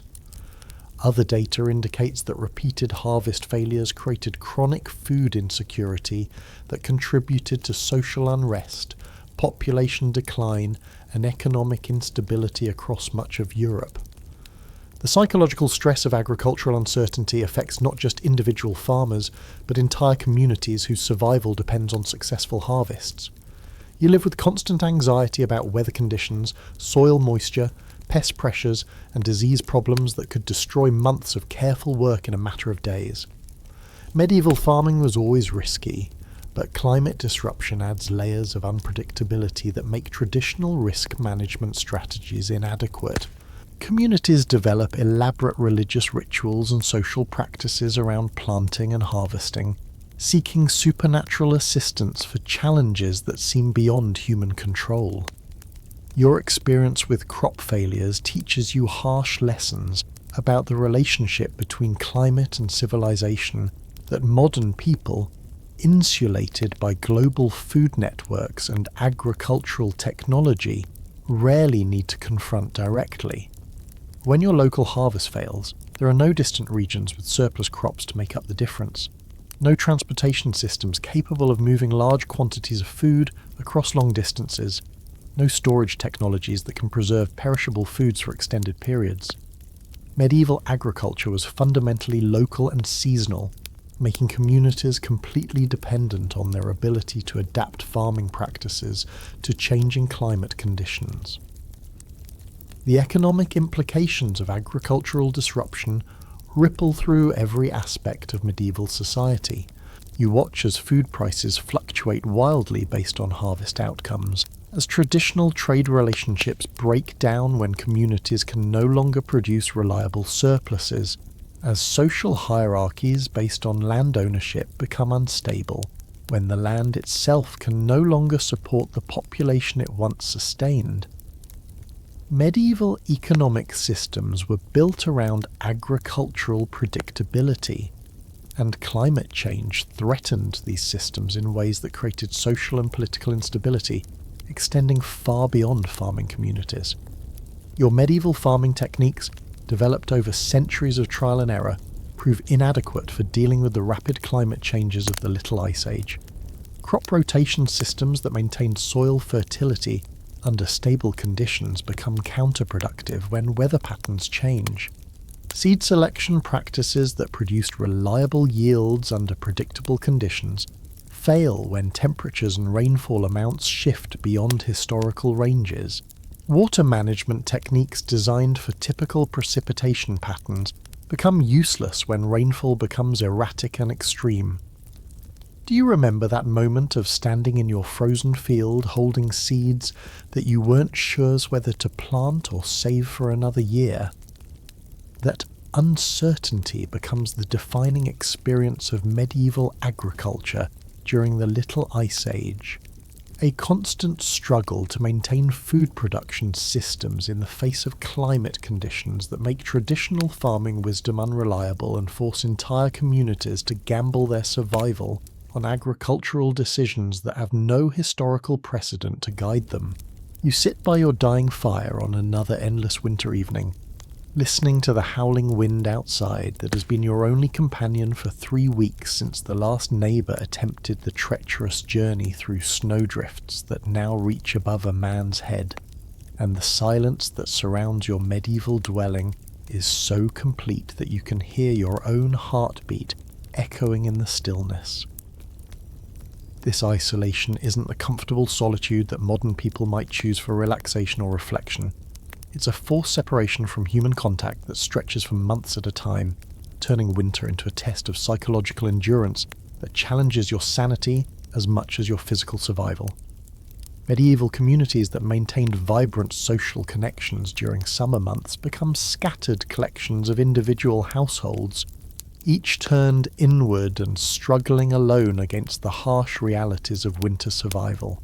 Your family members, crowded into the small heated area around your central hearth, begin to show the strain of forced intimacy that winter conditions impose.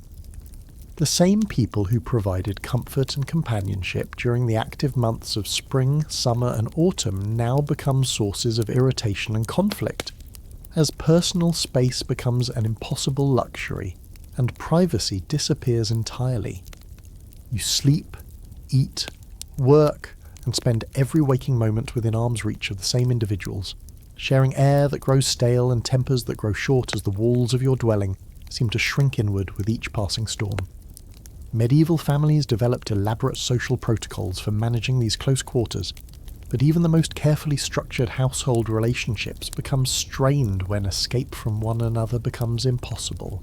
The absence of regular social contact with neighbours and extended community creates a kind of sensory deprivation that affects your mental state in ways you don't fully understand. You find yourself talking to animals, to tools, even to the fire itself, desperate for the sound of conversation and the feeling of communication that human beings require for psychological health. Medieval chroniclers noted the phenomenon of winter madness that affected isolated individuals and families, though they lack the psychological framework to understand that prolonged social isolation can cause depression, anxiety, and even hallucinations in otherwise healthy people. Your village, which buzzed with activity during harvest season when every household contributed to the collective work of bringing in crops and preparing for winter, becomes a ghost town where individual chimneys smoke in isolation and no one ventures out except in the most desperate circumstances.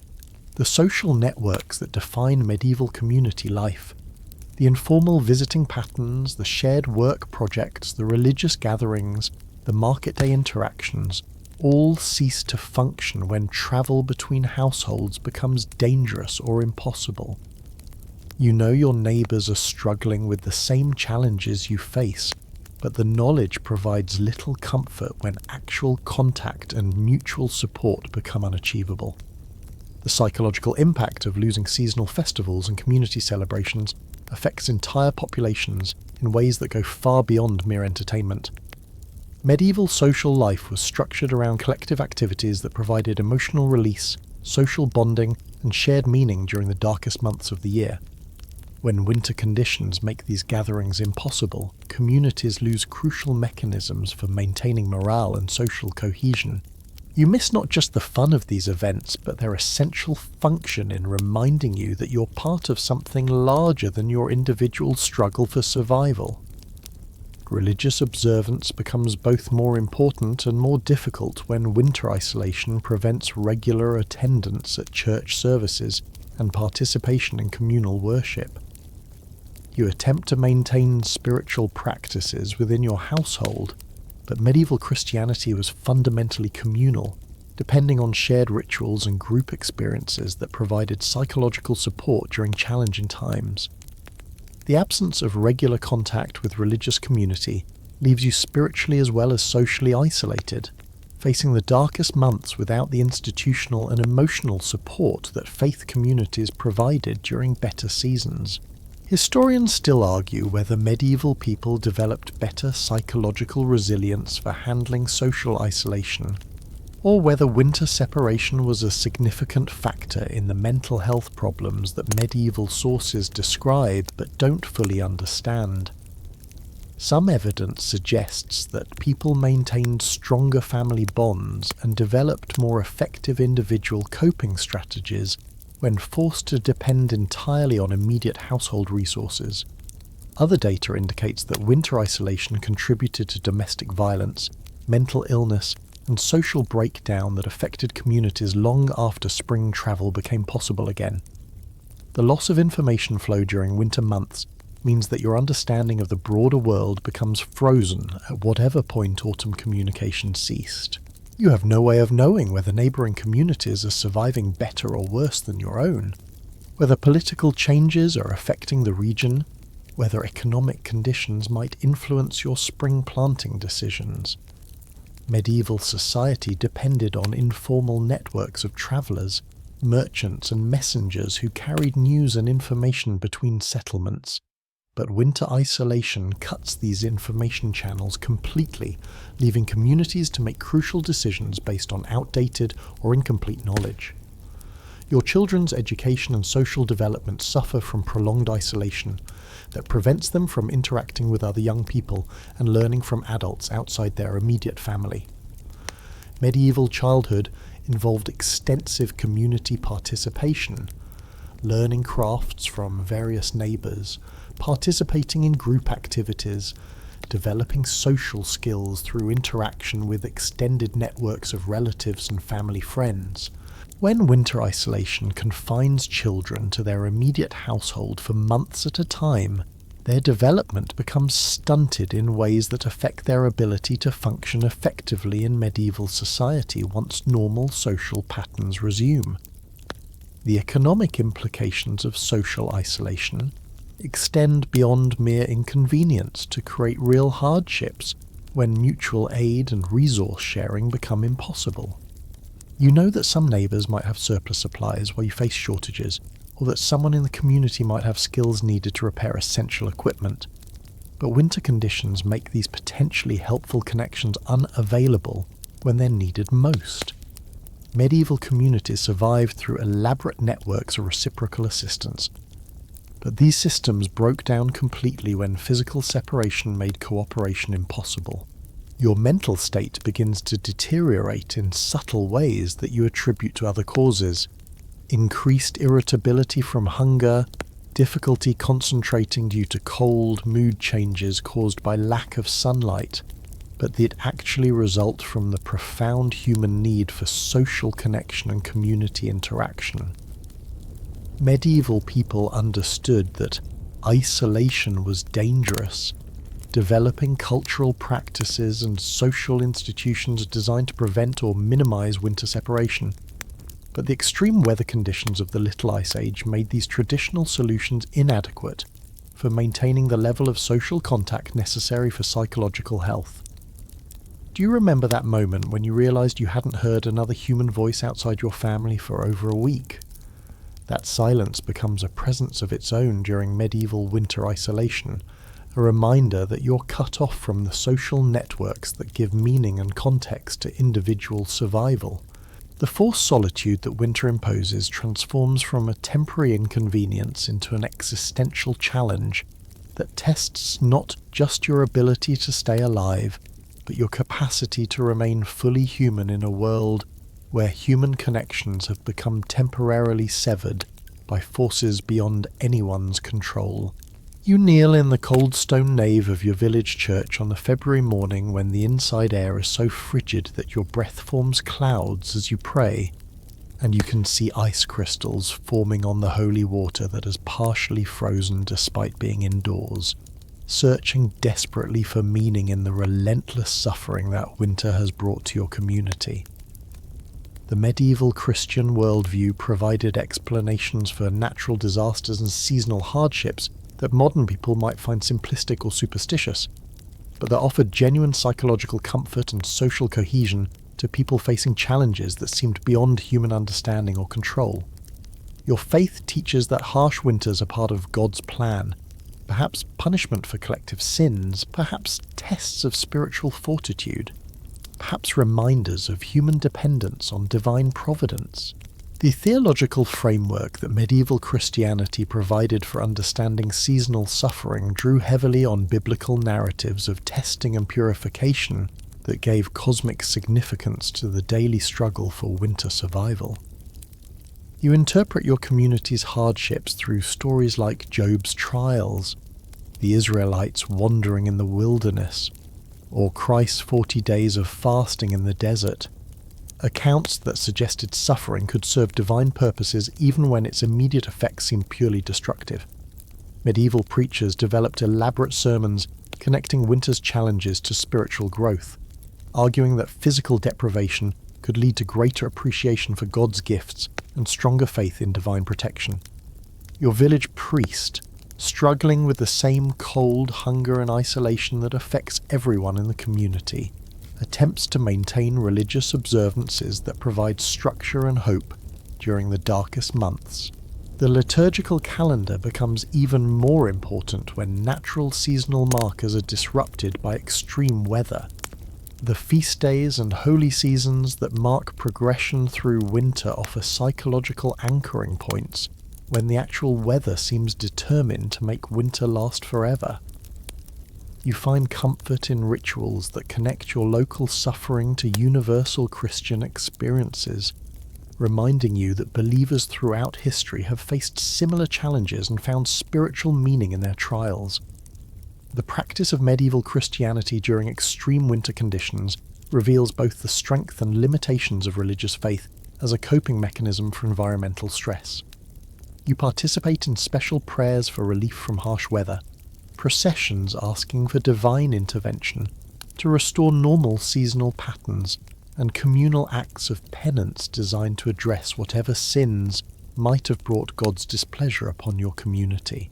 These religious activities provide social bonding and shared purpose during months when other forms of community interaction become impossible, but they also create psychological pressure when prayers seem unanswered and conditions continue to deteriorate. Your personal devotional practices become intensified during winter months when extended darkness, forced inactivity and social isolation create natural conditions for contemplation and prayer. Medieval spirituality emphasized the value of suffering as a path to deeper understanding of divine truth, and winter hardships provide ample opportunity for the kind of ascetic experience that religious texts praised as beneficial for spiritual development. You find yourself spending hours in prayer and meditation, partly from genuine religious conviction, but also because spiritual practices help pass the long, dark hours when physical activity is limited. The interpretation of specific winter phenomena through religious lens reveals how medieval people integrated Christian theology with careful observation of natural world. You see divine messages in unusual weather patterns. Particularly severe storms might indicate God's anger, unexpected warm spells could suggest divine mercy, and the timing of snow or ice formations might be read as signs of future conditions or spiritual states. Medieval chroniclers recorded these interpretations alongside factual weather descriptions, creating historical documents that blend meteorological observation with theological reflection. Historians still argue whether medieval religious interpretations of climate events provided effective psychological support for communities facing environmental stress, or whether these belief systems created additional anxiety by suggesting that human behavior could influence natural phenomena. Some evidence indicates that communities with strong religious institutions and clear theological frameworks for understanding hardship showed better resilience during periods of climate disruption. Other data suggests that religious explanations for extreme weather could lead to social scapegoating and community conflict when conditions fail to improve despite spiritual interventions. The social dynamics of winter religious observance create their own challenges when extreme weather prevents regular church attendance and communal worship. You attempt to maintain household religious practices, family prayers, reading of scripture, observance of holy days, but medieval Christianity was fundamentally communal, depending on shared rituals and group experiences that winter isolation makes difficult or impossible. The absence of regular religious community affects not just individual spiritual life, but the social cohesion that religious institutions provided during challenging times. Your experience of medieval winter spirituality includes elements that modern religious practice has largely abandoned.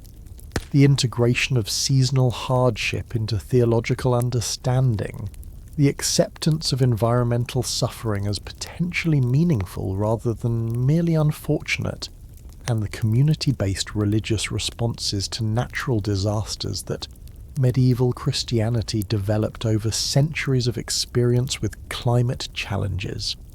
These spiritual practices weren't separate from practical survival strategies, but were woven into every aspect of winter life, from the prayers said before meals of questionable preserved food to the religious significance attributed to successful completion of dangerous winter journeys. The apocalyptic aspects of medieval Christian theology become particularly relevant during periods of extreme climate disruption, when winter conditions seem to suggest that the natural order itself is breaking down. You hear sermons referencing biblical prophecies about the last days, when seasons would be disrupted and natural phenomena would signal the approaching end of the world. While these theological interpretations might seem extreme to modern audiences, they provided meaningful frameworks for understanding environmental changes that seemed beyond the range of normal seasonal variation. Your medieval faith also provides practical guidance for winter survival through religious institutions that maintained stores of food and fuel for distribution to needy community members, organised mutual aid networks based on Christian charity, and offered physical shelter as well as spiritual comfort to those facing the most severe hardships. Medieval monasteries and parish churches functioned as social safety nets during crisis periods, providing resources and coordination for community survival efforts that went far beyond purely religious functions. The relationship between prayer and practical action during winter emergencies reveals sophisticated understanding of how religious faith could support rather than replace human effort to address environmental challenges.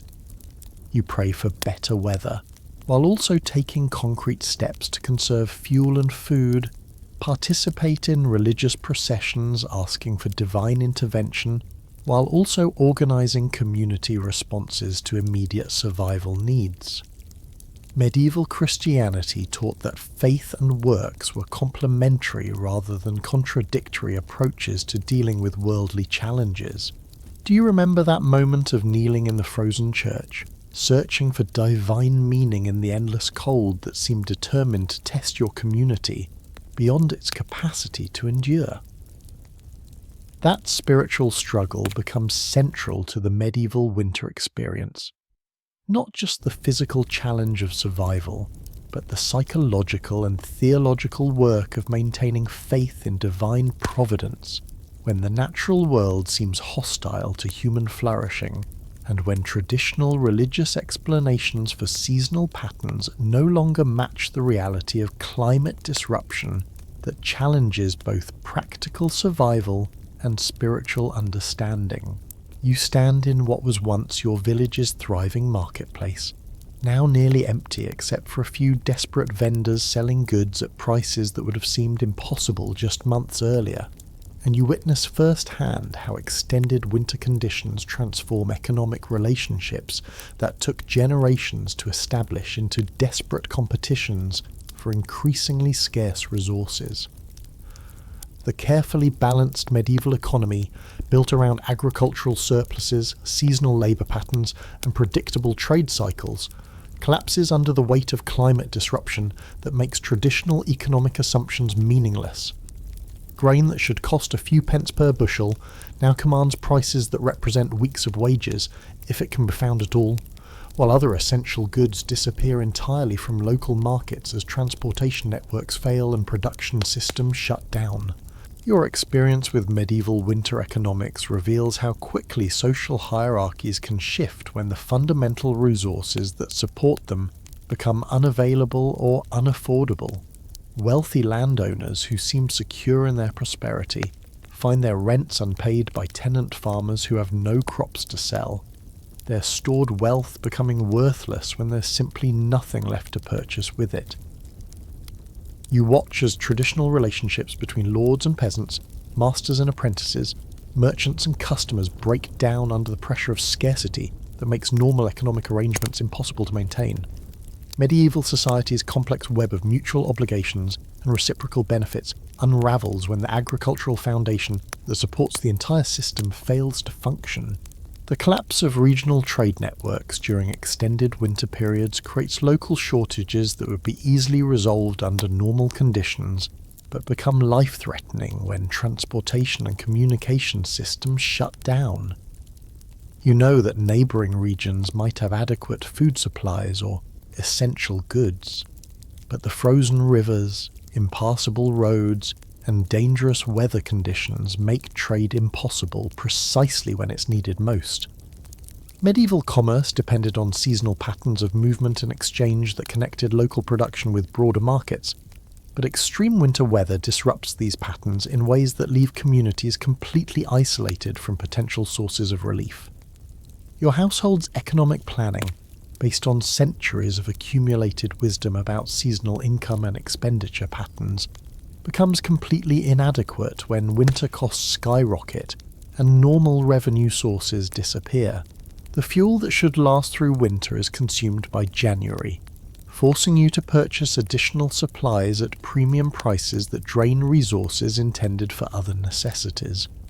Food preservation techniques that normally provided adequate nutrition through spring suddenly prove insufficient, requiring expensive purchases of additional supplies that may not even be available at any price.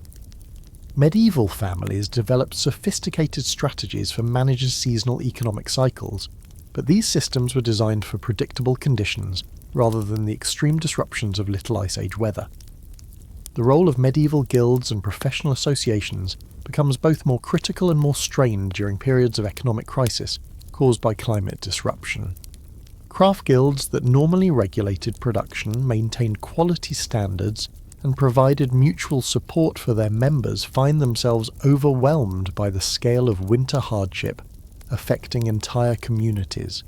You watch as guild resources, adequate for helping individual members through temporary difficulties, prove insufficient when most of the membership faces simultaneous crisis. The social safety nets that medieval communities developed for normal times collapse under the weight of extraordinary circumstances that affect everyone at once.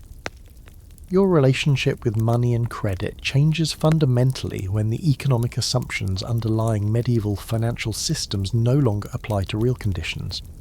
Debts incurred based on expected agricultural income become impossible to repay when crops fail or can't be brought to market.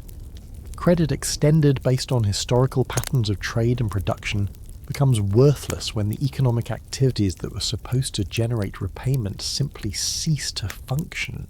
Medieval financial instruments, primitive by modern standards but sophisticated for their time, prove inadequate for dealing with economic disruptions that exceed the range of historical experience.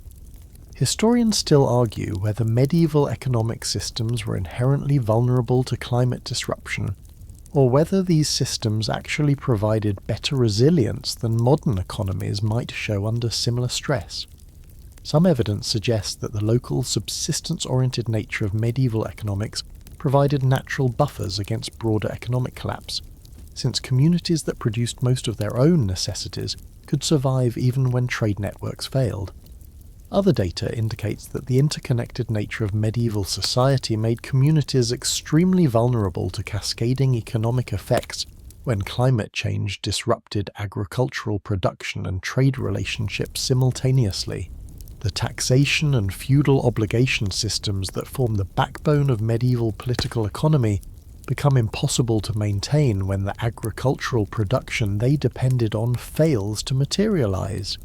You watch as lords struggle to collect rents from tenants who have no crops to sell, as royal administrators find tax collection impossible when local economies have ceased to function, as military obligations based on agricultural surplus become meaningless when there's no surplus to support armed forces. Medieval political structures were built around economic relationships that assumed predictable agricultural productivity, and climate disruption threatened these arrangements in ways that created political as well as economic instability.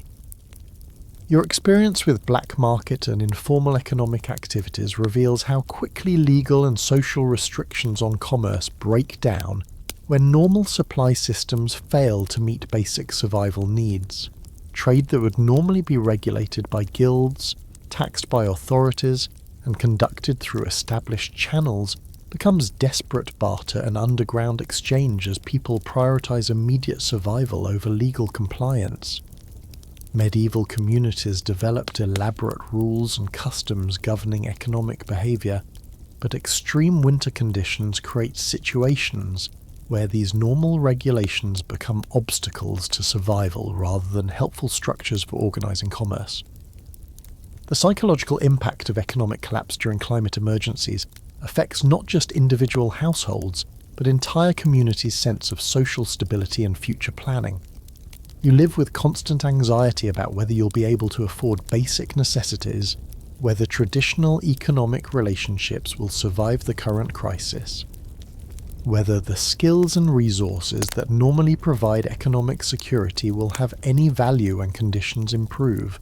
Medieval people understood that economic hardship could be temporary, but the scale and duration of Little Ice Age disruptions created uncertainties that challenged fundamental assumptions about how economic systems were supposed to function. Your medieval community's response to economic crisis reveals both the strengths and weaknesses of pre-industrial economic systems when faced with environmental challenges. Local production capabilities that might seem primitive by modern standards provide some insulation from broader economic collapse, since communities that can make their own tools, clothing, and basic necessities aren't entirely dependent on external trade. However, the absence of large-scale resource storage, efficient transportation networks, and economic institutions capable of managing regional resource distribution makes medieval communities extremely vulnerable when local production fails or proves inadequate. The long-term economic effects of winter crisis extend far beyond the immediate period of hardship. creating changes in land values, population distribution, and economic specialization that persist for years or decades after conditions improve. You witness the abandonment of marginal agricultural areas that can no longer support reliable farming, the collapse of craft industries that depended on agricultural surpluses for their markets, and the migration of population toward regions less affected by climate disruption. Medieval economic geography was constantly evolving in response to environmental pressures, but the Little Ice Age accelerated these changes in ways that reshaped the entire structure of European commerce and production. Do you remember that moment in the empty marketplace when you realised that money itself had become almost worthless because there was simply nothing left to buy?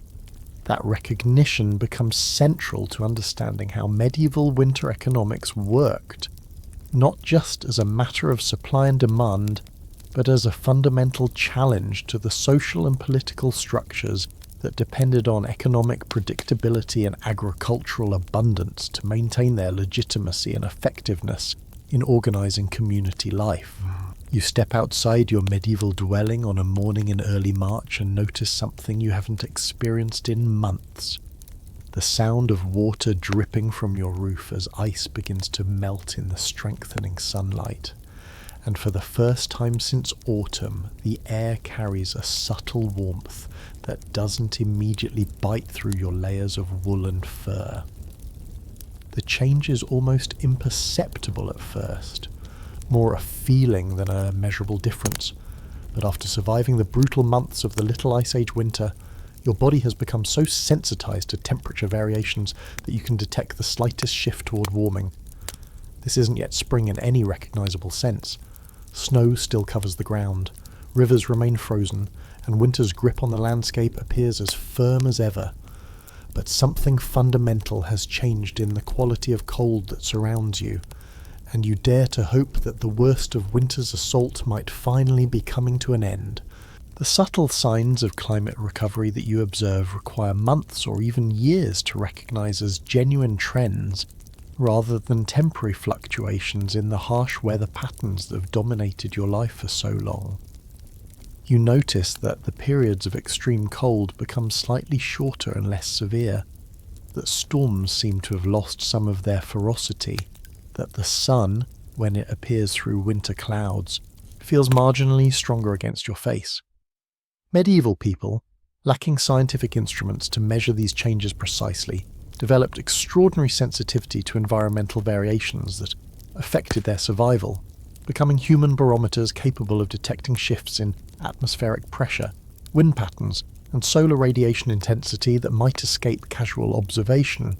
Your agricultural planning begins to incorporate the cautious possibility that growing seasons might gradually return to something approaching the patterns that your grandparents remembered from their youth. The seed varieties that failed repeatedly during the worst year of climate disruption might once again find conditions suitable for successful cultivation, and the farming techniques that seemed hopelessly outdated for the new climate reality might prove relevant again as temperatures stabilize within ranges that traditional agriculture could accommodate. Medieval farmers, conservative by necessity and experience, approach these potential improvements with careful skepticism, planning for continued harsh conditions while hoping for gradual recovery. The social dynamics of your community begin to shift as the immediate pressure of survival crisis eases enough to allow attention to longer-term planning and relationship rebuilding. Neighbours who'd been isolated from each other for months start to venture out for brief visits, sharing information about how different households survived the winter and beginning to discuss collective preparations for the coming growing season. The social bonds that were strained or severed by winter's demands slowly begin to reform, though the experience of prolonged hardship has changed everyone in ways that will take time to understand fully.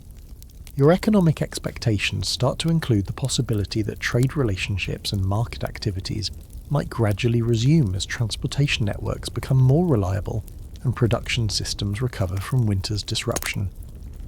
The extreme prices and desperate scarcity that characterize the worst months of winter begin to moderate slightly, Though recovery remains tentative and vulnerable to any return of severe weather conditions, medieval economic recovery from climate crisis was always gradual and uncertain, requiring careful rebuilding of trust and relationships that had been damaged by the desperate conditions of survival emergencies.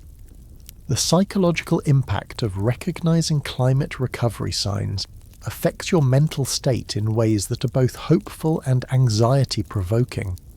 After months of adapting to ever-worsening conditions, the possibility of improvement creates its own stresses as you struggle to believe that better times might actually be ahead rather than just temporary respites in an ongoing pattern of deterioration.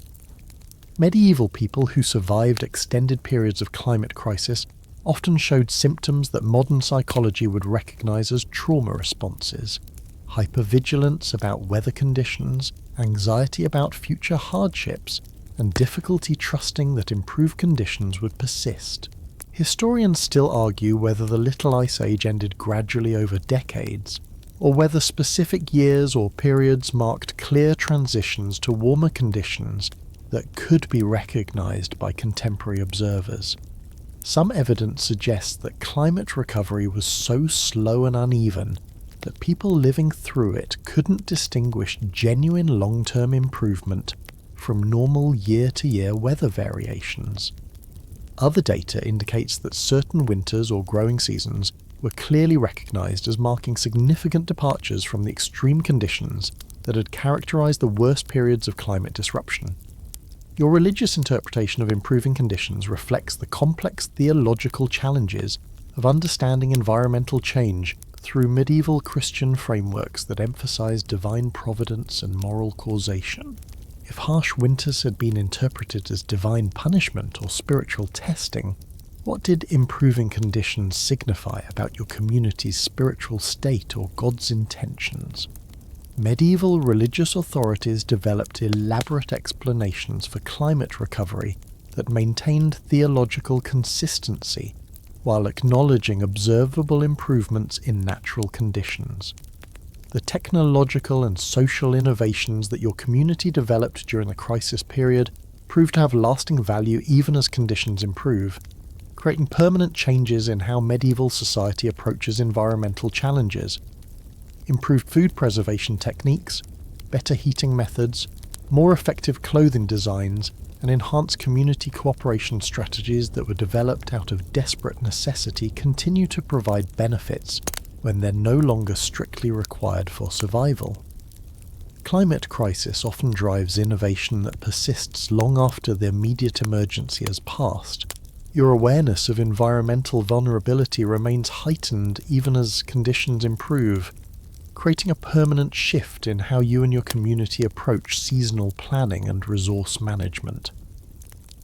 Medieval people who survived the Little Ice Age developed long-term perspectives on climate variability that influenced their descendants for generations, creating cultural attitudes about environmental preparedness and community resilience that shaped European society's response to subsequent climate challenges. The recovery process itself presents new challenges as communities must decide how to rebuild economic, social, and agricultural systems that were disrupted by years of extreme conditions. Should traditional practices be restored exactly as they were before the climate crisis, or should the innovations and adaptations developed during the emergency period be integrated into normal operations? Medieval societies approaching climate recovery faced complex decisions about which changes to preserve and which old practices to revive.